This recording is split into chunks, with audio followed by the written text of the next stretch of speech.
Welcome to Bibliophiles Anonymous, Episode 5. I'm Denise. And I'm Jess. Yay! Jess is back with us! Yay! Oh, I'm so glad you're back. Mostly. Last week was, yeah. You're back, to record, not necessarily completely back mentally. I understand. It's been a rough week. Yeah, I'm sure it has. But we're glad to have you back. I'm glad to be back. Yeah. So this episode is going to be a little bit different, a little bit stripped down in a way.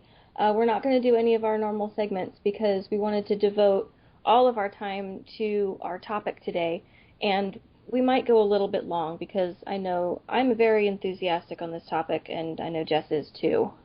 Censorship in general is something that I feel very strongly about, and especially when it comes to trying to ban books. It just really rubs me the wrong way. Yeah, me too. So what we're specifically looking at right now is the top 100 banned and challenged books for the years 2000 to 2009. The American Library Association just put out this list, and we wanted to talk about some of the books specifically and really just talk about the subject of banning books in general.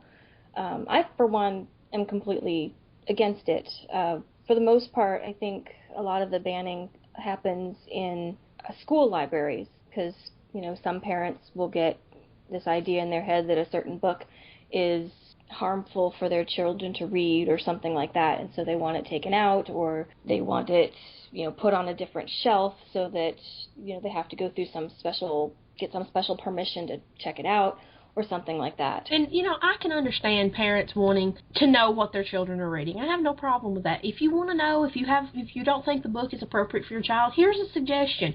Read it. Yeah. Don't just say, oh, I heard that this was such and such. Read it. Find out for yourself. Yeah, and because, see, that's just the thing. I don't want people telling me what I should read. And I really don't want people telling my daughter what she should read when they don't know her and know me or, know any of our values or anything. That's something that should be between me and my daughter and something that we should talk about. Because one thing that I think can probably be said about most of the books on this list, now I've only read a small fraction of them, but I think what some of it is that it's showing things that are different, maybe from the norm, and it's something that might make you have to think outside of your comfort zone. Yeah. In a lot of ways. And you know what? That's okay. Yeah, that's a good thing. You're allowed to do that. Yeah.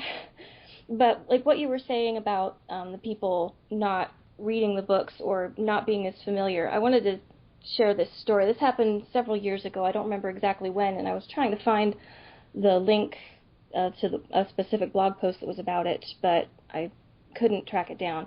But if anyone wanted to go out and try and find it, it's probably fairly easy. It's just we're recording this kind of late at night, and my brain's not completely working.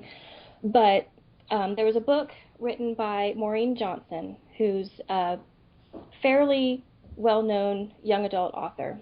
And I've read several of her books, and they're wonderful.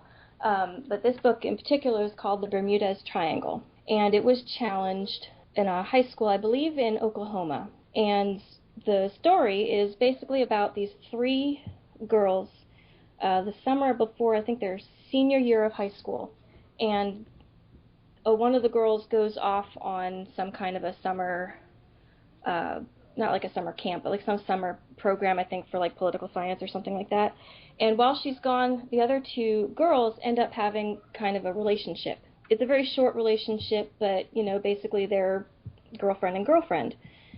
And the people who were challenging this book, I guess, didn't like that. They thought that it wasn't teaching good values or something like that. But, whatever your stance is on homosexuality, here's what the one person said about the book.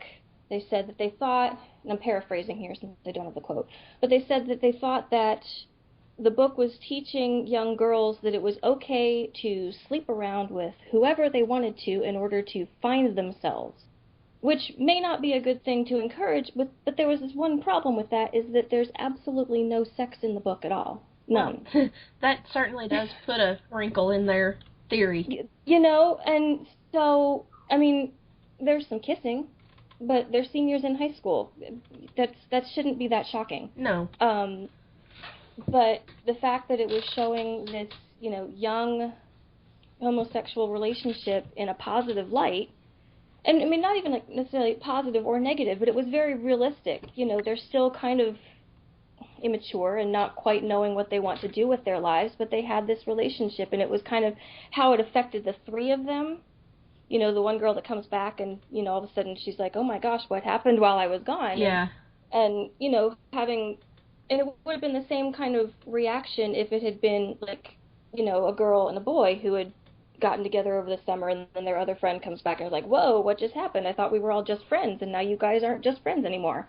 It was like the gender thing was just kind of another layer on it, but it wasn't really the main thing of the story. It was about these friends and all of their relationships together and kind of how they went through it.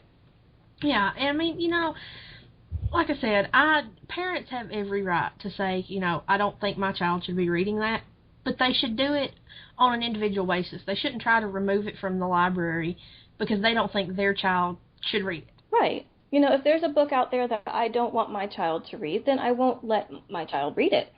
But that doesn't mean that I should not let other people read it if they think that their children can handle it. And for the most part, I'm not really going to not let my child read things. I mean, if there's something she wants to read, and maybe I think it's too grown up or something like that, then maybe that's the conversation we need to have. Yeah. And I think that a lot of it has to do with people not wanting to have those conversations, Yeah. And that's, just avoiding it or pretending like, these things don't exist or they're not real. I don't think that that's a good idea. No, that's sticking your head in the sand and hoping it'll go away. Yeah. So let's start talking about some of the books on this list here. Jess, why don't you go first with one of them? Okay. First of all, one that I remember reading when I was pretty young. I was still in elementary school, I think. Mm-hmm. And that is, number 43, Blubber by Judy Blume. How can Judy Blume write anything that should be banned? And she's actually got another one on this list. But I read Blubber. I don't remember exactly what grade I was in. It was sometime between 4th and 6th grade, I think, that I read Blubber. I don't remember a lot about it, but it wasn't inappropriate. It didn't strike me as something I shouldn't be reading. It didn't scar me for life, And she's got several on here, because there's Forever, too. At least they didn't put Super Fudge on there. Well, no, and then also, Are You There, God? It's Me, Margaret. Yes, I read that one, too. I read a lot of Judy Blume when I was younger. Oh, who didn't? And that was something that surprised me, is the amount of, children's books on here. Let's go back down towards the bottom of this. One that surprised me to no end. And where did it go? It's on number 71. It is the Junie B. Jones series by Barbara Park. Now, let me tell you, my daughter reads these books, and she loves them. It's about a little girl in kindergarten and just kind of her adventures in kindergarten, which, they're all very small adventures. But there is also, she goes on to 1st grade, too. But I had to look it up to figure out why in the world they would ban this or challenge this. And the only thing I could find, I went to Wikipedia, which, is the fount of all knowledge. Oh, yes. And you can't find it on Wikipedia. You don't need to know it. Exactly. But, and the only thing that it says on here is that they say it's poor social values taught by the books, which I don't understand at all, and that Junie B. is not considered a good role model due to her mouthiness and bad spelling and grammar. Seriously? She's got a little bit of an attitude, but, there's always some kind of a message. I think she does a thing in one of the books where she cuts her own hair. And, my stepson did that. I did that. It didn't end well for her. They finally got it fixed, but, it's all these little things that little kids go through. And as far as the bad spelling goes, I remember my daughter said something about, she's like, she uses words that aren't real words. And I said, what do you mean? And she said, well, she just called something yellowy. And I look in there, and it's like the word yellow, but with a Y on the end. And she's like, yellowy isn't a word. And I said, no, it's not really a real word, but you know what she meant, though. And she's like, oh, well, yeah. But the kids know. Yeah. You give them some credit. You know, most children are not stupid. No. It blows my mind that they would want to ban a book over something like that. I know. And another one that I have read is Roll of Thunder, Hear My Cry. I actually think I have a copy of that still. It's been a long time, but I think the problem with that one may have been kind of a racial thing, because I do remember that there were black people in the book. But other than that, I really don't know why that one would be banned either, because I remember that it was a really good book. It stuck with me enough that when I got older and started buying books, I bought a copy of it, you know. And I read that one probably, well, again, it was pre-9th through 12th grade, because it was when I was still at my elementary school, and I went there from kindergarten through 8th grade, so it was probably 6th, 7th grade when I read it. Yeah, Wikipedia doesn't say for sure why any of the bannings happened. It doesn't say. I mean, I'm guessing it probably has something to do with the race issue, because I know the book The Adventures of Huckleberry Finn is on the banned list, and I know that's because of racial issues. And To Kill a Mockingbird is for racial issues as well. Yeah. And that one's one of the ones that just really pisses me off. It just really irritates me, because I've read that book. That book was not banned at my school. That book was assigned to me to read when I was in 10th grade. Yeah. Yeah, a lot of people had to read that in school. And I live in Alabama. Mm-hmm. Of course, the book is set in Alabama. It was written by a girl from Alabama. And I actually had a conversation with a friend of mine once about this book and about it being banned. And she's from Oregon. And we got to talking about it, and she's like, oh, but they use the N-word in that book, and children shouldn't be exposed to that. I was like, okay, let me explain something to you. I was like, in this book, the main character, the book is told from the point of view of, I think she's 8 in the book, Scout. She was born in 1924 in Alabama. My grandmother, who just passed away, was born in 1924 in Alabama. After I read this book, I remember talking to my grandmother about the stuff that was in this book and the way things were back then, and Harper Lee wrote the truth. You know, things were really like that in the Deep South in the late 20s and early 30s. You can't censor a book for telling things the way they were. Right. For honesty. Uh-huh. I was like, I agree. You know, you shouldn't call people that word. You know, I would never consider calling somebody that. But it was common vernacular in that time. Right. You know, that's the way things were. And you can't write a historically accurate book about that period without using that. Right. Well, I know that was one of the problems with Huckleberry Finn, that there was the use of the N-word and a couple of other racial slurs. But I think it's been so long since I've read To Kill a Mockingbird, so I don't remember all of the details in that one. But The Adventures of Huckleberry Finn was one of my favorite books, and you know, it's not like they're glorifying using racial slurs. No. It's clearly, you know, shown to be not a good thing. Well, yeah, it's not portraying racism as like a thing to do that's good. No, it's Mark Twain, he was very against racism. Yeah. He was one of the most intelligent people of his time. I mean, the man was amazing. I will give him that much. He was just a really awesome human being. But, you know, and if it was glorifying racism and, you know, saying, you know, it's okay to treat black people this way, I might be able to understand it. But it's not at all, especially Huckleberry Finn, where it's all about, you know, this white boy and this black man, you know, beginning to understand one another. You know, that should be something that you learn from, not something that you ban. Right, and To Kill a Mockingbird is the same way. I mean, Scout's father was a lawyer. And what happens was he takes a case defending a black man who is accused of trying to rape a white girl. And he catches a lot of flack from his neighbors in the community because they don't think that he should be defending this black guy. And, you know, they're like, why do you even bother? Why are you, you know, putting any effort into this? Just, you know, basically just let him hang.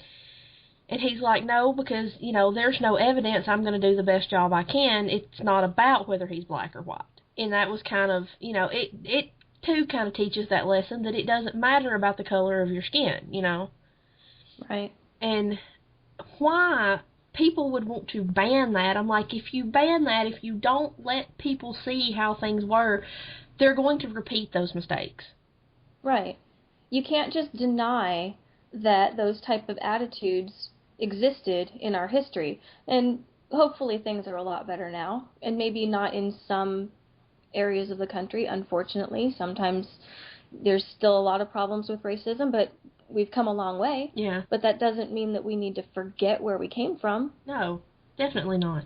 No. And, it's almost insulting, I would think, just to say, oh, well, let's pretend that it didn't happen. We don't want our children to know, especially, the generation that my kids are, where, they don't really have to deal that much with racism, because it doesn't really exist as much for them. No. Not as much as it was when I was in school, or when my parents especially were in school, or our grandparents were in school. It's getting better and better, but we can't let them forget that all of these things happened. I mean, where I live, it's kind of bad. Like I said, I live in a very rural area in Alabama, and I know my high school, it wasn't very big. I mean, there were 48 people in my senior class. It was a very small school. Yeah. But there were no black people there. There were no black students in that school. But 10 miles away, down in the valley in Scottsboro, schools were full of black kids. Mhm. So, I mean, it still exists. I mean, it's pretty rampant around this area. Yeah. But it's not as bad as it once was. But banning books like To Kill a Mockingbird would keep things like that. Let them read this. Let them see that it doesn't matter. Yeah. Like I said, I was assigned that. I had read it before I was assigned to read it. And a matter of fact, of all the books I was given to read in high school, I think it's the only one I actually read. But surprisingly, it is. It was taught as part of the curriculum in the schools down here. Shockingly. Yeah, it was taught where I was in school too. So, but I'm guessing. Now I haven't read a lot of these, like I said, but I'm guessing that the racism is probably the same reason why The Color Purple is on here. Probably. And there's several Toni Morrison books on here, and I'm sure that's probably for similar reasons. Oh yeah, I'm sure. Which again is, I mean, you don't want to write a book about where the stuff like that is used unnecessarily. This is where the whole censorship thing gets me. We had this when we were reorganizing the tavern. Mhm. We were it came up about putting a filter on certain words, so that if somebody used those words, they would be starred out or they would be random characters, and I was violently opposed to that. Because I'm like, for the most part, the people that frequent this website are adults. Mm-hmm. If you put it in the rules that excessive profanity is against the rules, and don't be lenient about it, punish it when it happens, especially in the cases of like the F word or the N word or things like that, then you don't need a filter. Right. I was like, look, I am one of the most foul-mouthed people you will ever meet. I cuss like a sailor most of the time. But I'm also intelligent enough to know when that is not appropriate. Right. I don't use that kind of language on the tavern because I know that sometimes it is possible that children as young as 13 or 14 could be reading the posts on there. Mm-hmm. And I wouldn't use language like that in our podcast because, again, young children could be listening. But when I'm around my friends and I'm around people that I know are not going to be offended, yeah, I use those words. Right. It's just a matter of knowing when and how it's appropriate and when it's not, definitely not appropriate. And I don't think that, and that's like, he said something about the Storyteller's Corner where we post our stories that we write. He said, what if somebody wants to write a story with an extremely misogynistic character that's using this word and that word and bad words in connotation, not racial slurs, but gender slurs. Mm-hmm. I'm like, the way we've got it set up, because we put a rating before you get to the part of the story. I said, as it says, mature audiences only, read at your own risk, this is going to be in here. I was like, we don't have that right to censor that story. Right. Well, that's, I mean, the crux of this issue is having people take responsibility for what they're reading and what their children are reading. Yeah. And not making that decision for everybody else in the school or, in the library district or whichever. Yeah. And another one. Now, this one I know we have both read. Mm-hmm. Okay, well, I've read 2/3 of it. His Dark Materials series by Philip Pullman. Yes. How... That just baffles me. Yeah, oh, well, it doesn't really baffle me. I understand why they don't like it so much. Well, yeah, there's the whole God thing. The whole God thing. Well, that's the easiest way to put it. Yeah. But see, here's the thing that I don't quite understand. And it's the same thing we had discussed before, I think, about the Chronicles of Narnia. You can read it as some kind of religious text or, analogy or whatever, but you can also read it as a fantasy story. Exactly. And I've read all 3 of his Dark Materials, and for anyone who doesn't know, there was a movie version of the first book that came out several years ago. The first book is The Golden Compass, and let's see, the second one's The Subtle Knife, and the third one is The Amber Spyglass. That's the one I haven't read. But it's basically the reason that it's mostly the really super religious types. The reason they don't like it is because there's the implication, well, not the implication, that's the wrong word, but basically they're going to war against God, sort of. Yeah. But the thing is, too, is that it's in a whole other world that's completely different from ours. I think they travel through our world at some point, but it's a completely different world. Yeah. It's this completely different mythology and different church. It's not like they came out and said, the church is kind of evil in that book and kind of seeking power and oppressing people, but it's not like he came out and said, this is the Catholic Church, or this is the Baptist Church, or this is the insert chosen denomination here church. It's a fantasy church. Right. It's not real. That's another thing that, people need to understand. About any of these books. It's fiction, people. Yes. It's fiction. That doesn't mean that it's real. And with a lot of these books being either young adult or in some cases children's books, again, I said it before, I said it again, give your kids the, respect to know that they can tell the difference when something's fiction or when it's not. Yeah. I mean, well, and this is not a book that's on the list, but your point about knowing the difference between fiction and reality reminds me of it, and I'm sure it's probably been challenged somewhere. The Da Vinci Code by Dan Brown. I'm like, people, he never said that any of this was real. He said this is a work of fiction. The fact that it is so believable and the fact that it does make you think just makes it good fiction. Yeah. Well, the funny thing is that he did put a note in the front that said something along the lines of, all of the places that I described are real, and all of the works of art that I'm describing are real. Right. But that doesn't mean the story's real. No, the way he wove everything together and turned it into a bestseller is not real. That was all in his head. Well, and see, the thing that's funny is that it took me a while before I read that book, and I did read that book, and I really enjoyed that book, but I probably would never have heard of that book since at the time I was reading pretty much nothing but fantasy, and it's not a fantasy at all. No. It's, it's definitely, real world based fiction, and I just remember hearing so much about it because everybody was protesting against it and saying, oh, it was saying all of these horrible things about Jesus and something about Mary Magdalene, and I didn't know what the heck they were talking about. All I knew is that they were talking about it like crazy. And, Dan Brown was on every talk show on television, Yeah. trying to explain what the book was about. But the thing is if all of the people who got up in arms about it, if they had just shut up and said, "Oh, it's a book, it'll go away," it would never have been as successful as it was. Exactly. I mean, it probably would have been successful because I think he was a pretty established author. He had written, but well, it was the second book in a series. Yeah, but it would never have gotten the amount of attention that it did.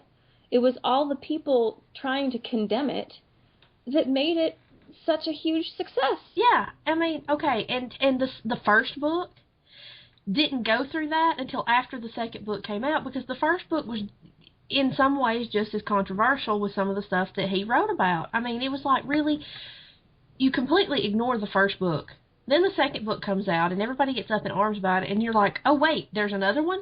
Yeah. So you go and read that one.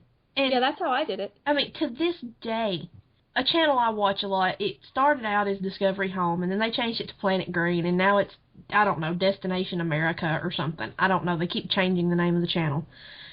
But to this day, on that channel, I still see documentaries debunking Dan Brown's Da Vinci Code. I'm like, it's years later, people. He's written a third book in that series. It's time to move on. And guess what? It's still fiction. Yeah. But there's nothing to debunk. No, exactly. I'm like, you're debunking a work of fiction. You're debunking something that doesn't claim to be true in the first place. Yeah.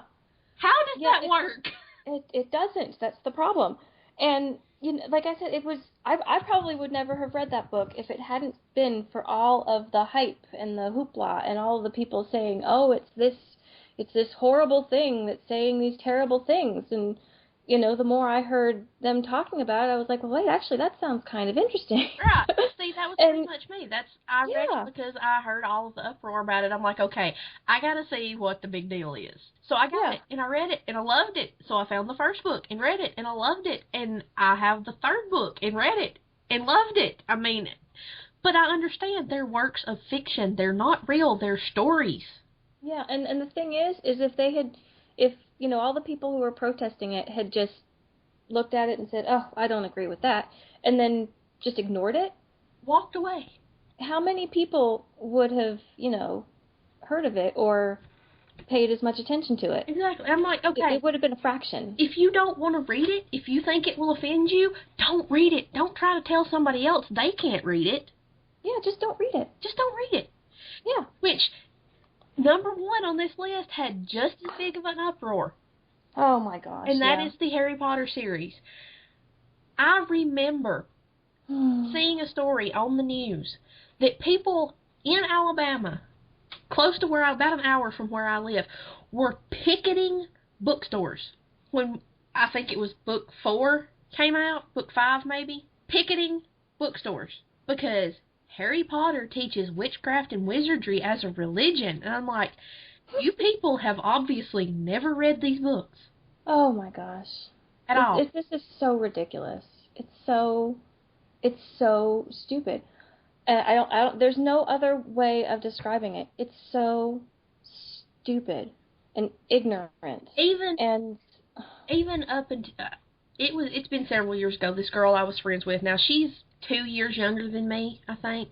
She couldn't read the Harry Potter books because her mother would not allow them in her house.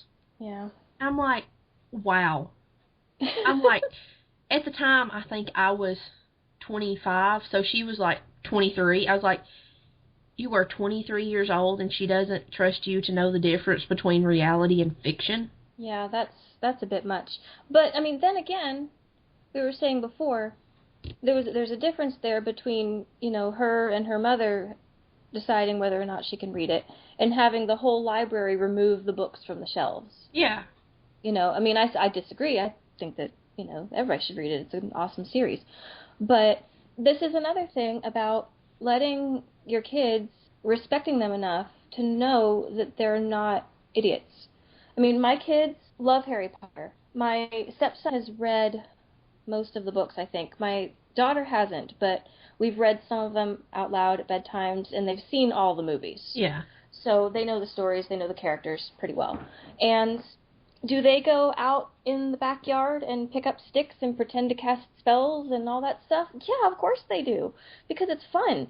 And do they wish that they could go to Hogwarts when they turn 11? Absolutely. Heck, I want to go to Hogwarts. Yeah, I wish I could go to Hogwarts. Look, where's my letter? When I was their age, I went out in the backyard with my cousin and pretended to be a Power Ranger. Okay, there's no difference. Yeah. It's not like they're going to pick up sticks out of the backyard and wave them around and actually believe that something's going to happen. Exactly.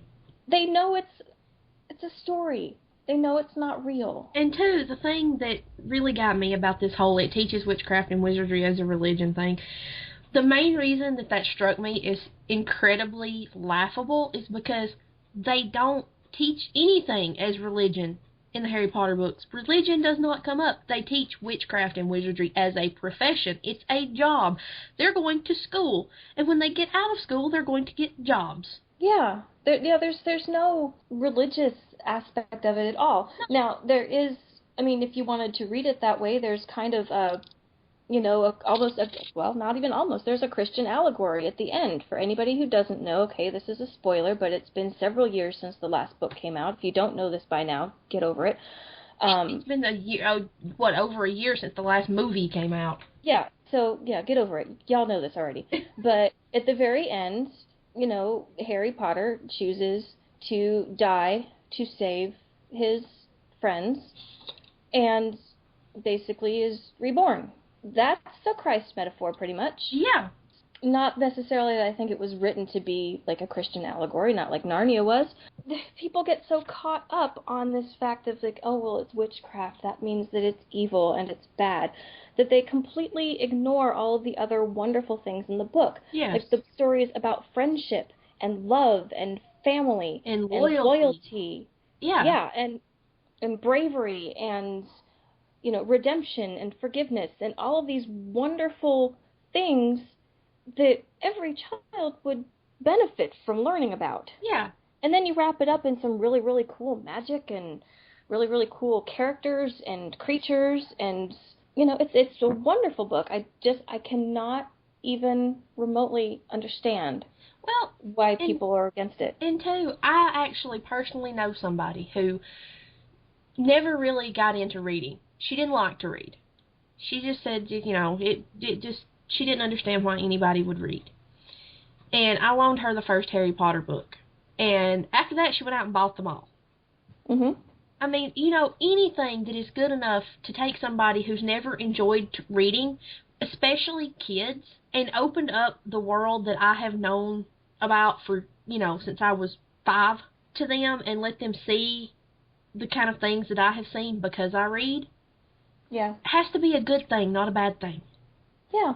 Well, J.K. Rowling has said, and again I'm paraphrasing here because I don't have the exact quote, but she didn't write these books to become a bajillionaire, even though that's what happened. Yeah. She wrote these books because she wanted to write something that would get kids excited about reading. And by golly, if she didn't do it. Yeah. It's not only just the books. The books are wonderful, but you also have to look at all of the things that have sprung from the books. It has one of the most loyal fandoms that have really gone on to do some amazing things. There are whole charity organizations that are based off of concepts from the books. And, that would never have happened or been organized without these fans coming together and doing this.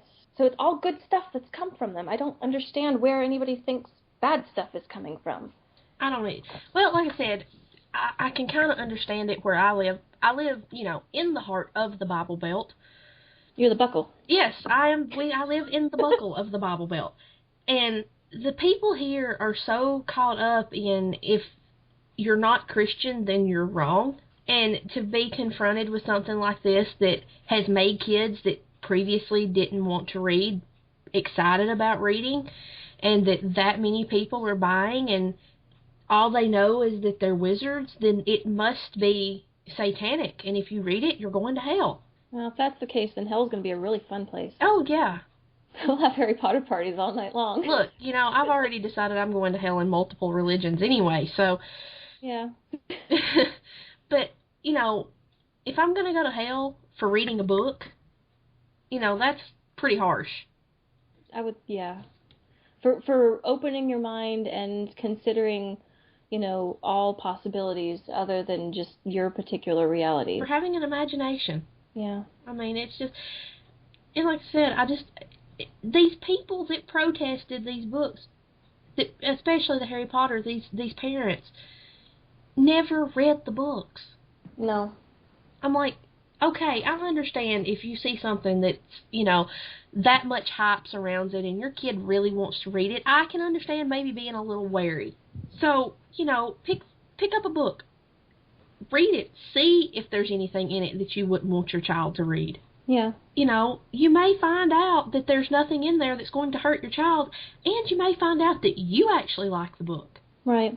Because, I mean, No, I am not 27 years old. I am 29 years old. Wow. I am 20. It's okay. I am 29 years old, and I still love Harry Potter. My best friend and I have been playing Lego Harry Potter on the Wii. Well, honey, I'm 33 years old, and I love Harry Potter to pieces. They're some of my most favorite books, and sharing them with my kids has been, awesome. And again, like you said, if you have a concern about something that your child is reading, then go ahead and read it first. And, maybe it's something, and not necessarily with the Harry Potter books, but maybe it's something that you want to talk to your child about. Like in the case if like the racism, maybe that's a conversation you want to have with your kid. Or, something that they need to learn and you need to help them. But just avoiding even having that conversation, and maybe the Harry Potter books would spark some, conversation about, not religion necessarily, but, the concepts in there about, love and loyalty, and, there's this whole story arc about doing things for the greater good, and that one quote, I think it was from Dumbledore, that said that we have to choose between what's right and what's easy. Right. Those are really big concepts that, maybe you should talk to your kids about that. It may not be an easy conversation, depending on what you're talking about, but just because it's a little bit difficult, maybe that's why it's important to do it. Exactly. I mean, and too, books are a good way. Let your kids read the book. If there's something they don't understand, they can ask you about it. Yeah. And it's an opportunity to have those conversations with them. Right. That, I don't have kids. I don't plan on having kids. But I have friends that have kids. And I understand that it can be hard to have certain conversations. Oh, yeah. You don't really know where to start. Maybe start with a good book. Yeah, exactly. Start with the book. Let them read the book. If they have questions and they ask them, then answer them. If they can ask the questions, look, I've always been of the opinion that if the kid is old enough to ask the question, they're old enough to get the answer.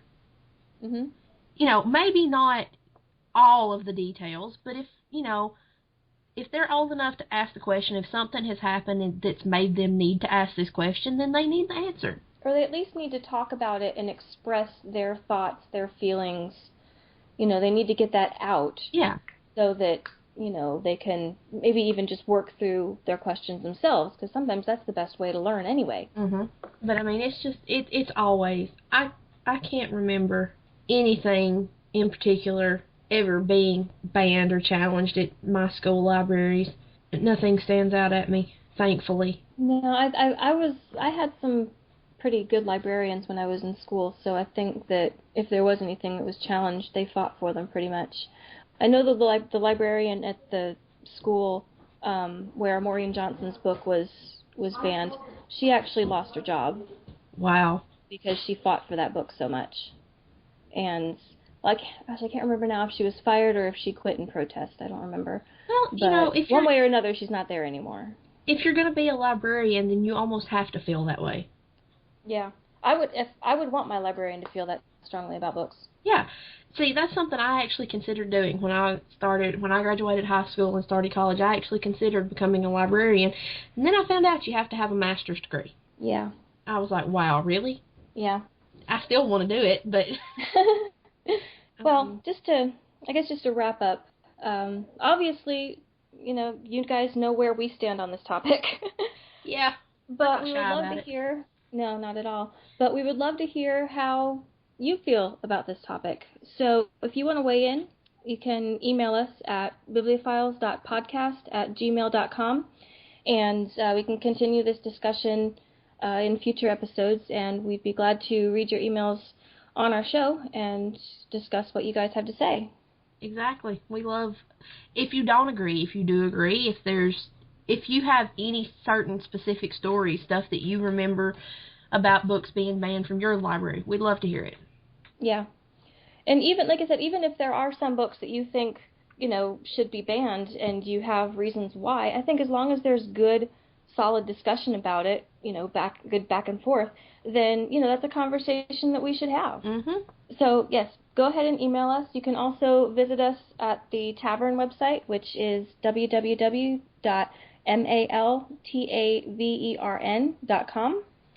So, thank you so much for listening, and if you liked our show, please leave us a review or a rating on iTunes. You can always find us there, and also on YouTube and at Podbean. So I guess until next week. Next week, I believe we're going to be discussing, it'll be a one-book discussion on The Demon King. Yes. By Cinda Williams Chima. So which is our book of the month on the Tavern. Yes. And there's already a discussion post on that, so if you want to head over there and take a look at what we're talking about. I think so far we've been talking about how everybody's still trying to finish it. Yeah, I'm about halfway through. I finished it like a day or so ago, so it was good. And we'll talk more about that next time. So until then, bye. Bye.